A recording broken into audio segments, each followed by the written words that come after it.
আসসালামু আলাইকুম, আশা করি সবাই ভালো আছেন। অনেকদিন পর আজকে আবারও মামাকে কিছু কবুতরের বাচ্চা দিলাম। তো এর আগে কিছু কবুতরের বাচ্চা দিয়েছিলাম, আর আজকে আবার কিছু কবুতরের বাচ্চা দিলাম।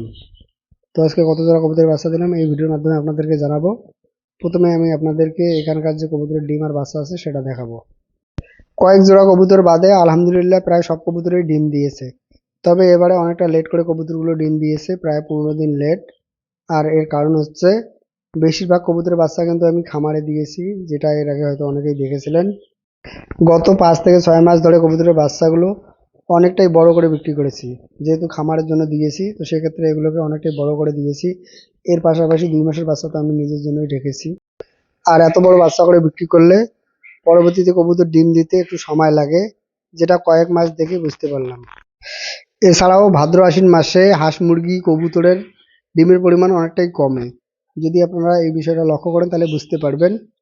তবে আলহামদুলিল্লাহ এই মাসগুলোতে আমি কবুতর থেকে ভালো প্রোডাকশন পেয়েছি, তবে অন্যান্য মাসের তুলনায় একটু কম। আর এই সময়গুলোতে যদি আপনারা হাট বাজারে যান তাহলে দেখতে পারবেন এই সময়ে কবুতরের বাচ্চা খুব কম পরিমাণ হাটে পাওয়া যায়।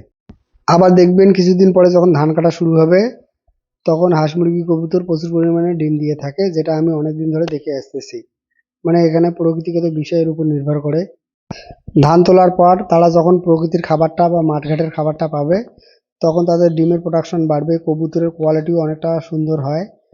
আর এই সময়টা হচ্ছে গরমকাল শেষ, শীতকাল শুরু। মোটামুটি সম্পূর্ণ শীতকালটা ফুল প্রোডাকশন পাওয়া যাবে। আবার ওইদিকে যখন শীতকালটা বিদায় নেবে, মোটামুটি চৈত্র বৈশাখ মাস, এই 2 মাস আবার প্রোডাকশনটা একটু কম পাওয়া যায়। তো মোটামুটি বছরে 2 মাস 2 মাস 4 মাস প্রোডাকশনটা একটু কম পাওয়া যায়। তবে বার্ষিক হিসেবে যদি হিসেব করা যায় তাহলে দেখা যাবে যে মাসগুলোতে প্রোডাকশনটা কম হয়েছে, অ্যাভারেজে সেটা উঠে এসেছে। তো এখনো কিন্তু ধান কাটা শুরু হয়নি, আর কয়েকদিনের মধ্যে ধান কাটা শুরু হবে। তো আলহামদুলিল্লাহ এরপরও বর্তমানে এখানে 37 জোড়া কবুতরের ডিম বাচ্চা রয়েছে। ধান কাটার পরে আমার প্রোডাকশনটা যেমন বাড়বে, অন্যদিকে খাবার খরচও কিন্তু অনেকটাই কমবে, যেহেতু আমি এগুলোকে ছেড়ে পালন করি। অনেকে আছেন একটা ভিডিও দেখে কমেন্ট করেন কবুতর পালন করে কবুতরের কোনো রকম লাভ নাই। তাদেরকে বলবো একটা ভিডিও না দেখে বা 1 মাস 2 মাসের ভিডিও না দেখে আমার ভিডিওগুলো প্রতিনিয়ত দেখবেন, তাহলে বুঝতে পারবেন কবুতর পালন করে কবুতরের কেমন লাভ হয়। ইস! তবে গত মাস আর এই মাস, এই 2 মাসে ইনকামটা অনেকটাই কম হবে। আর কেন কম হবে সেটা অবশ্যই আপনাদেরকে বললাম। তো তারপরও এই 2 মাসে কেমন ইনকাম হলো পরের মাসের শুরুতে আর একটা ভিডিওর মাধ্যমে আপনাদেরকে সেটা জানিয়ে দেবো। আর আজকে মামাকে 3 জোড়া কবুতরের বাচ্চা দিলাম, আর এই বাচ্চাগুলো 300 টাকা করে জোড়া বিক্রি করেছি। 4 মাস আগে যে বাচ্চাগুলো মামাকে দিয়েছিলাম, তো সেই বাচ্চাগুলোর মধ্যে 2-1 জোড়া কবুতর নতুন করে ডিম দেওয়া শুরু করেছে। তো আজকে এই পর্যন্ত। যদি ভালো লাগে একটা লাইক দিবেন।